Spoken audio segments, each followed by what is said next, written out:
আপোনালোকে যিবিলাক ষ্টাৰ পায় ফেচবুকত সেই ষ্টাৰবোৰ হেৰাই যায় নেকি? যদি হেৰাই যায় কোন ঠাইত যাব আপোনালোকে বহুতে নাজানে। চাওক, আমি যেতিয়া মানুহে আবার ষ্টাৰ দিয়ে, কোনোবাই 10টা দিল, 20টা দিল, 100টা দিল, সেই ষ্টাৰটো হেৰাই যায়। বহুতে মোক কোশ্চেন কৰে, বহুতে মেছেজ কৰে, ভিডিঅ'ত ইনবক্স মেছেজ কৰে, মোৰ হোৱাটছআপ মেছেজ কৰে, দাদা ষ্টাৰবোৰ মোৰ হেৰাই যায়, কি হ'ব?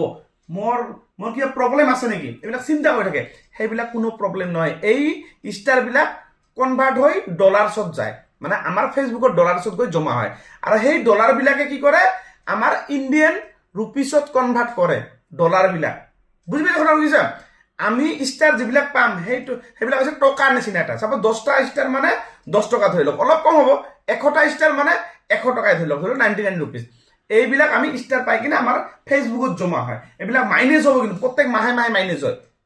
আপুনি যিমান ইনকাম কৰে, চাপোজ মই এটা পেমেণ্ট পালো, ফাৰ্ষ্ট পেমেণ্ট এই মাহত যিখিনি ফাৰ্ষ্ট পেমেণ্ট পালো, এই টকাখিনি, এই ডলাৰখিনি মাইনাছ হৈ বেংকত যাওঁ মোৰ। আগতো মাইনাছ, যেতিয়া মই আৰু এটা নেক্সট যদি পাম মই ৰানিং মাহটো, এইটো প্লাছ হৈ তাতে বেংকত কি হ'ব, প্লাছ হ'ব, মানে এইটো মাইনাছ হ'ব।